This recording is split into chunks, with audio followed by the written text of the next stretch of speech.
Welcome to Lenny Solomon Live Show number 356. It is a pleasure to be here, and we weren't. Of course, we took off for Pesach, so we have not been here for Pesach, and today will not be your normal show. I'm not going to be singing today. We'll go back to singing on I don't know, sometime next week. Today we say hello to Uri Butler, of course, chimes in from Squirrel Hill, Pennsylvania. Hello, Uri. And of course, hello to David Goodman from Camp Hask. And today we're going to do something that we don't usually do because we don't usually have news like this, but one of our Schlock Rock Hall of Famers, his name, there's a performance issue alert.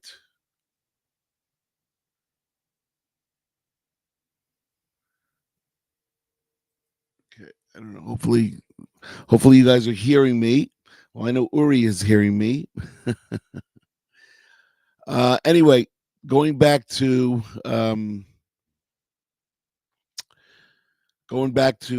Pesach. So let's start from the end, and then we'll go to the beginning.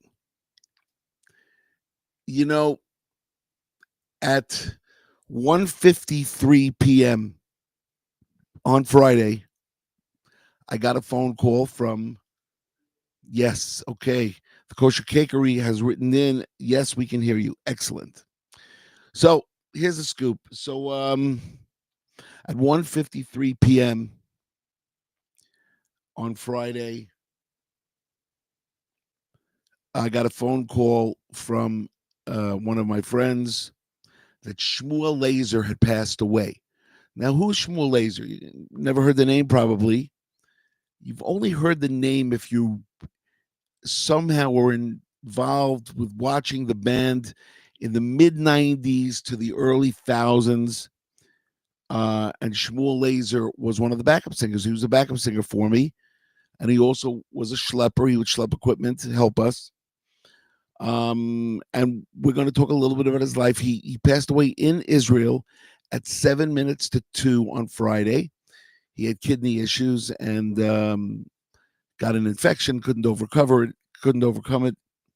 His body collapsed, and he finished his life on Friday at 7 minutes to 2. And then at 4 o'clock already, I was at the funeral of Shmuel Laser, believe it or not. I want to say hello to our associate producer, Judy Hertzfeld, and also Yoel Labe is in the house. So anyway, today's not so much of a fun show. It's not really a fun show. It's just more of an informational show. I'm going to talk to you about the life of Shmuel Laser and what he was. He was an extraordinary person, extraordinary. When I tell you the things that this man did, and the things that he did were amazing. But we'll get there. So let's just, at the end of his life, he passes away. He gets buried by 4 o'clock. So he dies on Friday afternoon, and by 4 o'clock, he's already being buried. And to me, that was an unbelievable thing. That's the sign of a righteous man, because when you get buried on Friday before Shabbos, there's no eulogies, there's no anything. They just bury you. And it's a segula, or it's a sign for being a righteous person, which we all knew Shmuel was.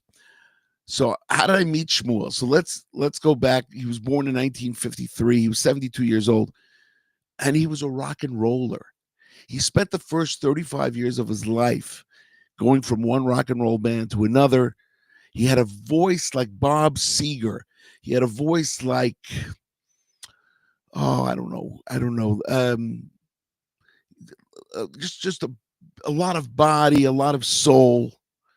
He, and the first 35 years of his life, he tried to make it in rock and roll.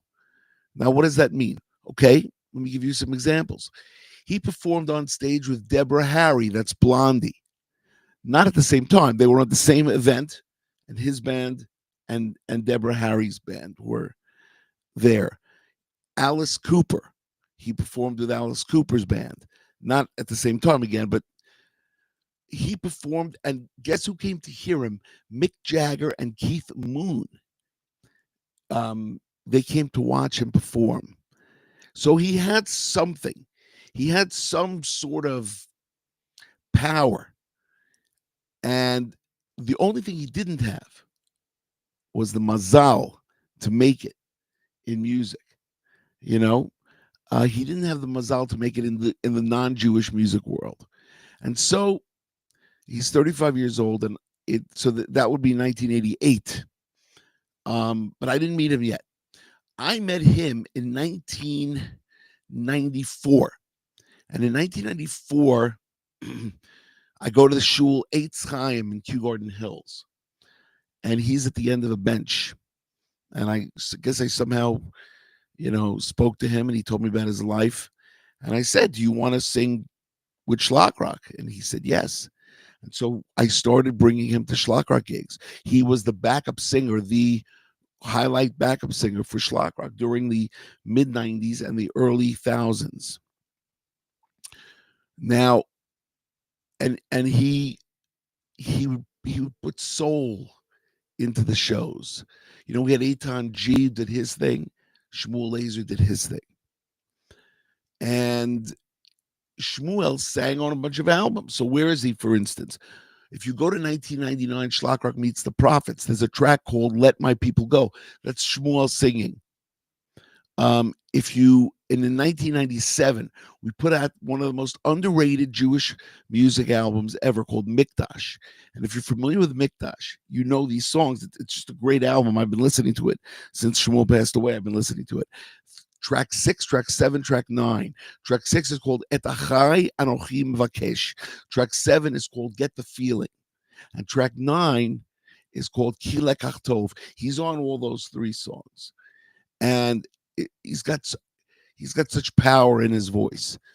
And then, so I met him. I started bringing him on the road with me. We went only driving. He never flew because you really can't fly him because it's too expensive. But we drove together. So the farthest we went was Virginia. When we were going south, and I'm sure he went with me to Boston and to all those other places in the north. I'd have to look it up, but he did a lot of shows with us. Now, Shmuel decided in 2003 that he would make Aliyah. And that was an unbelievable thing because the Aliyah people, you can't just move to Israel if you don't have a living.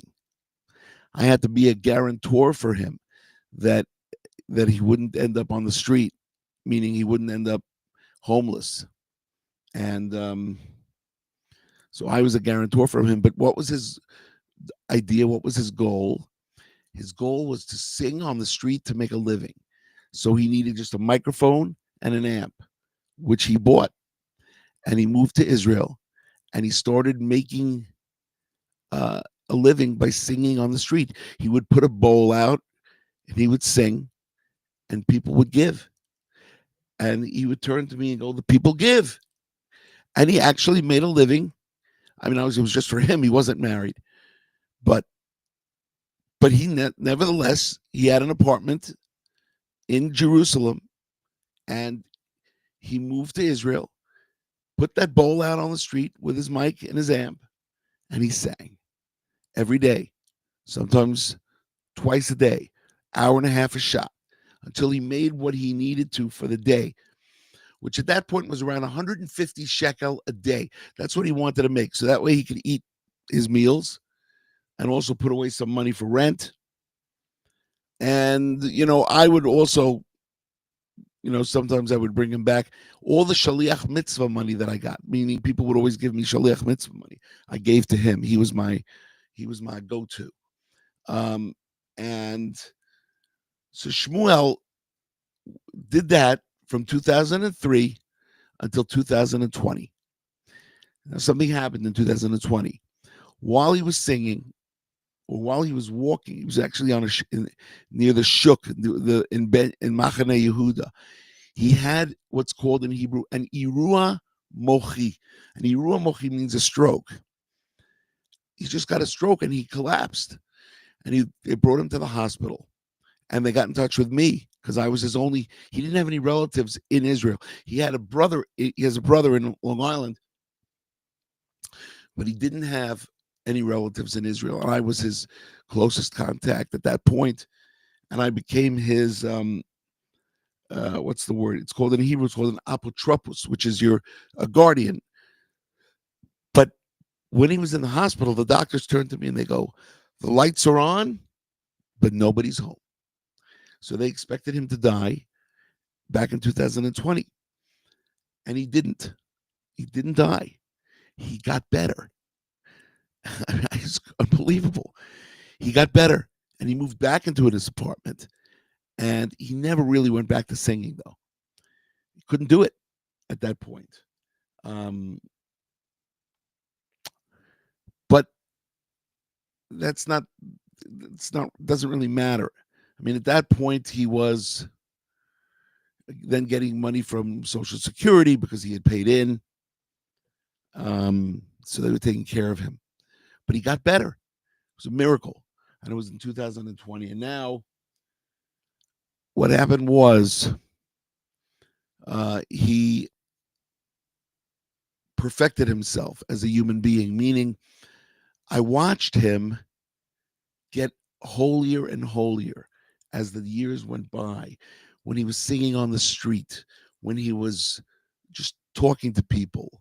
He was a spiritual man, very spiritual man. Um, and it was unbelievable. You know, I thought to myself, wow, has he become holy? Has he become, he's become a different type of a person from the first 35 years of his life to the last 37 years, which he died at 72 years old. And I must tell you that he was a good friend of mine. He was a close friend of mine. But he also had other friends. He had other friends, friends that just stuck with him, that visited him in the hospital every day that he was in the hospital. The last couple of years were terrible. They were just terrible. Then they moved him to a nursing home, and he liked the nursing home. It was good for him. The problem was, why did they move him to a nursing home? Because his kidneys failed him, and he had to do dialysis 3 times a week. And it was not so pleasant for him. He didn't like it. But yet he did get along. We even tried to move him into an assisted living facility. That did not work. We moved him back to the nursing home. And he, at the end of his life, he was ready. He was ready. He was ready to go back. He was ready to finish his life. He finished his life during Pesach, Friday of Chol Moed Pesach, and he was buried. And Shmuel Laser was a good friend of mine. I must tell you, we had a lot of good times together, and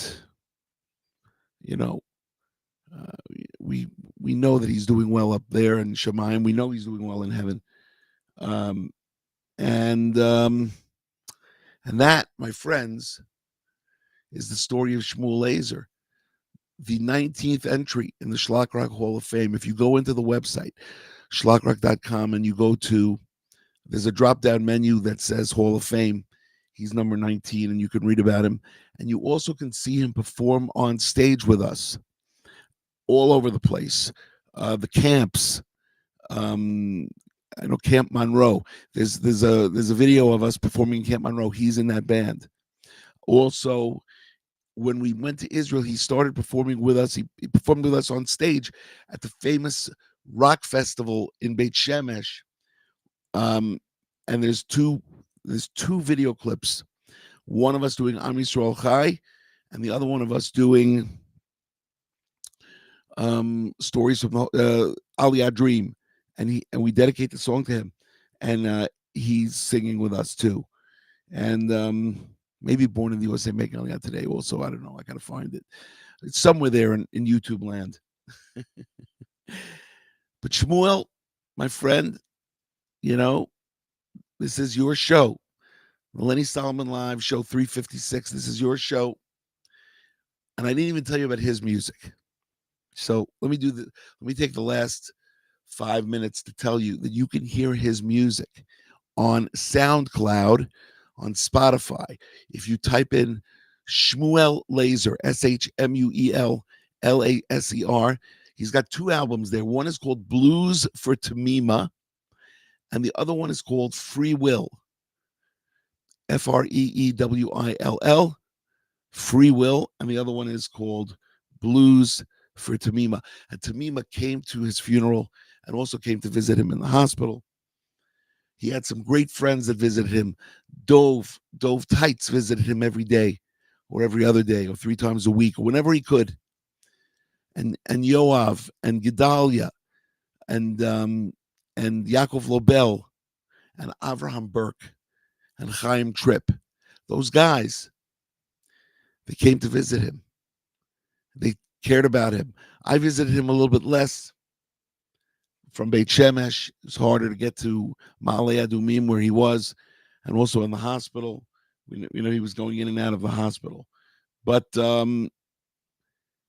anyway, you can hear his music, and you can hear him on Mikdash, and you can hear what a voice he was and what a soul he was. Because let me tell you something. When he sung those words on my albums, he meant them. He did. And you can hear that. And then he had his own albums, which he did. Of course, the own albums never really caught on, but it didn't matter. He did them. That's what he wanted to do. That's what he wanted to sing. And sing he did. He didn't go find another job. When he made Aliyah, he said, I'm going to sing on the street to make a living. And that's what he did. It's a miracle. It was a miracle. And then he would turn to me and go, the people give. The people give. And it was really just listening to that. The people did give. And there was some nasty people too. Some people that would kick over his bowl or spit at him. Some people are not nice. And that's what you do when you're in this world. You meet people that are nice. You meet people that are not nice. And he took it in stride. He took it in stride. He stood up for Judaism. He stood up for who he was. He believed in Hashem, and he believed in the Torah. Shmuel Laser was a righteous man and a free spirit. And we salute him today on Lenny Solomon Live, show number 356. And I'll tell all of you guys that if you want to make a donation in his name, you can do it to whatever charity you want. If you want to send it over to the Shlock Foundation, we will use it for projects that he would have loved. And that's the scoop, my friends. Well, sorry for being a little bit of a downer after Pesach. Not every show can be exciting and fun, although this was definitely exciting and definitely interesting. Because I must tell you, not many people have a life like Shmuel Laser did. I mean, that was a special life. And him finding Torah at the age of 35. And before that, he grew up in the Bronx. But he, yeah. So my good friend Jeff Frances writes, yo, Shmuel was a cool guy. I played with him a couple of times. We played together. Baruch Dayan Emet, which is blessed is which is the true judge. But good to see you. It's great to see you, Jeff. Yep, it was. I will tell you that the phone call was not unexpected. I did expect him. This was his end. But he was a cool guy, and he was a good guy. We had great conversations in the car when we were driving. And when he was on the bandstand, he added to the band. He added to the music. And that's the scoop. So I must tell all of you that, you know, I want you to, what do we take from this show? What do we take from the life of Shmuel Laser? Is, he didn't have it. He didn't have the riches and the fame, but he tried his head off. He really did. And at the end, he found God. He found God for more than half his life. He perfected his soul, and he took advantage of his time here. And when he had used that up, it was time to go back, and back he went.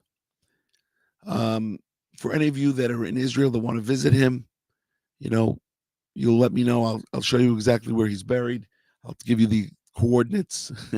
He's on Har HaMenuchot. They buried him in Har HaMenuchot, which is the very special burial place. Okay, you guys, that's it for today. We will see you next week with Lenny Solomon live, show number 357, coming to you on Monday or on Tuesday. I'm not sure what day it'll be. And keep on shlocking, everybody. Keep on shlocking in the free world. And for Shmuel Laser's brother, God should comfort you with the mourners of Zion and Jerusalem. And may we have only good news from now on. Lots of good news. Lots and lots and lots of good news. Keep on shlocking, everybody. We'll see you soon.